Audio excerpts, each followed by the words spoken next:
Hi students, welcome to part 2 of grading an argument. I had to break it up, the videos into chunks because I had an interruption, but I just wanted to pick up back here so I could give you a little bit more of my viewpoint on what makes a persuasive argument, what makes it successful.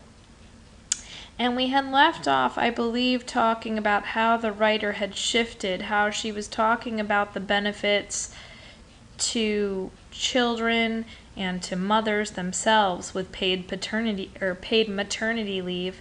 And I said here we see that she's shifting toward talking about kind of the opposing side's objections to the issue. So business leaders saying that offering paid maternity leave would be cost prohibitive. And she rebuts that basically by talking about how some states have been able to mandate paid leave and have it work to the advantages of people despite these objections, and even that these objections have been considered before and really aren't as strong as they seem to be on the surface for many businesses. So one of the things I think that is strong about this paper, or effective, is that it targets or it appeals to its audience in multiple ways. Even if you're not really moved by mothers and their health and how they do better after a period of delivery and of having time with their babies off from work, then maybe your emotional side is appealed to by the babies and how their health and developmental progress occurs. And if that doesn't get to you, then perhaps this logos appeal to businesses and the economics of the situation will appeal to you. So when you're trying to move through your persuasive essay, having that blend of, ethos, pathos, and logos, where you can appeal to your audience emotionally on some wavelength, and you can appeal to them logically. Maybe it's about, the financial aspect of your topic, or about the cold hard data that you have about your topic. Having both kinds of appeals, or all three kinds of appeals, is really what you're striving for. And that's where the rhetorical analysis assignment comes back in, and the annotated bibliography, because you've seen this in action.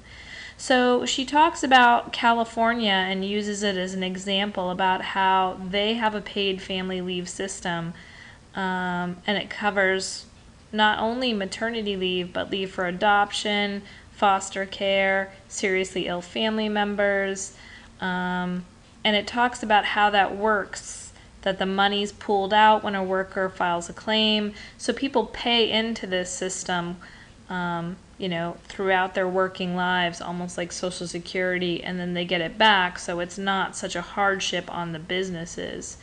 And, she does have some data to back that up. She says, there's little or no money required of the business. As a matter of fact, California businesses, 60% said their business saw some savings.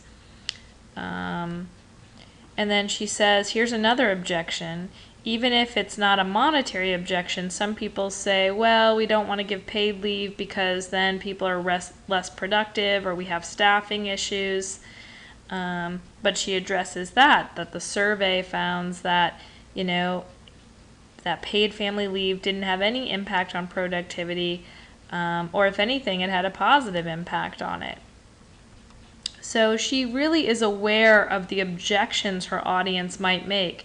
And that's something I said and am saying still as I give you feedback on that discussion post where you identified an audience, you stated your thesis, and you talked about how you were going to appeal to them. For many of you, I saw that you're already demonstrating an awareness of your audience and how you can speak to them. So don't just regurgitate data. Don't just say, here is all the information I found on my topic, and you kind of just summarize it for me in a persuasive essay paper. I really want to see some kind of awareness of your audience, their values, their beliefs, their objections, their concerns, and see how you can address them.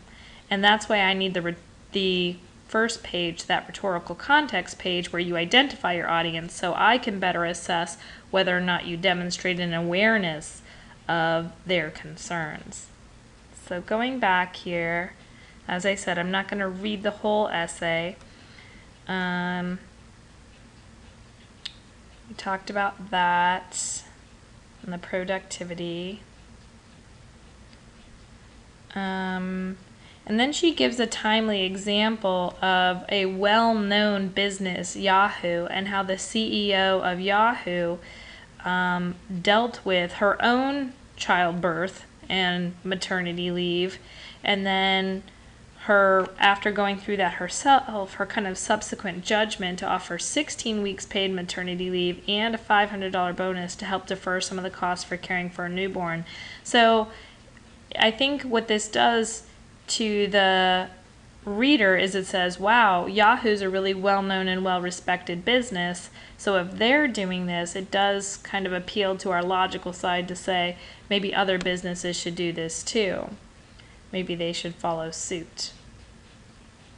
And so we get into, that also gets into the workable solution. Remember your outline, and in several places and in the assignment guidelines I say, you know, you need to have some kind of workable solution. So what do you see as the biggest problem in your issue, and how can you make it less of a problem? And that's going to be dependent on what you personally see as the biggest problem. So for her, you know, maybe it's business is not having this model yet, and she says, you know, Yahoo can go a long way in creating more open conversation about maternity leave in America. By offering generous leave packages to employees, they encourage other companies to do the same. So here is the workable solution, right? Companies need to offer more of these packages. And, you know, she's not necessarily saying we need a law, because given time, the free market could even negate the need for government regulation. What she's saying here is, you know, if businesses go ahead and adopt this voluntarily, then there's no need for the government to issue some kind of law to say we're going to have paid maternity leave. And we see here the conclusion. Therein is the beauty of our system of government. When the average citizen feels that something in our society needs to be changed, they can do something about it. Our government has failed to take action, so we must put pressure on our representatives in Washington. A survey by the Rockefeller Foundation in Time found that 62% of Republicans and even more Democrats felt that businesses should be required to provide paid family leave. A majority of those on either side of the political spectrum agree on this issue. It is time for action on this issue. It is time to band together and catch up with the rest of the world. So several things I think that are good. She does leave an interesting tidbit towards the end. You know, if you hear that Republicans and Democrats agree on something, you know, that's pretty astounding. And so again, you know, she's saying there's a call to action. People agree about this issue. There's not a big disagreement about it. It's just people aren't motivated to act on it. So she's saying now is the time, trying to get motivational with them.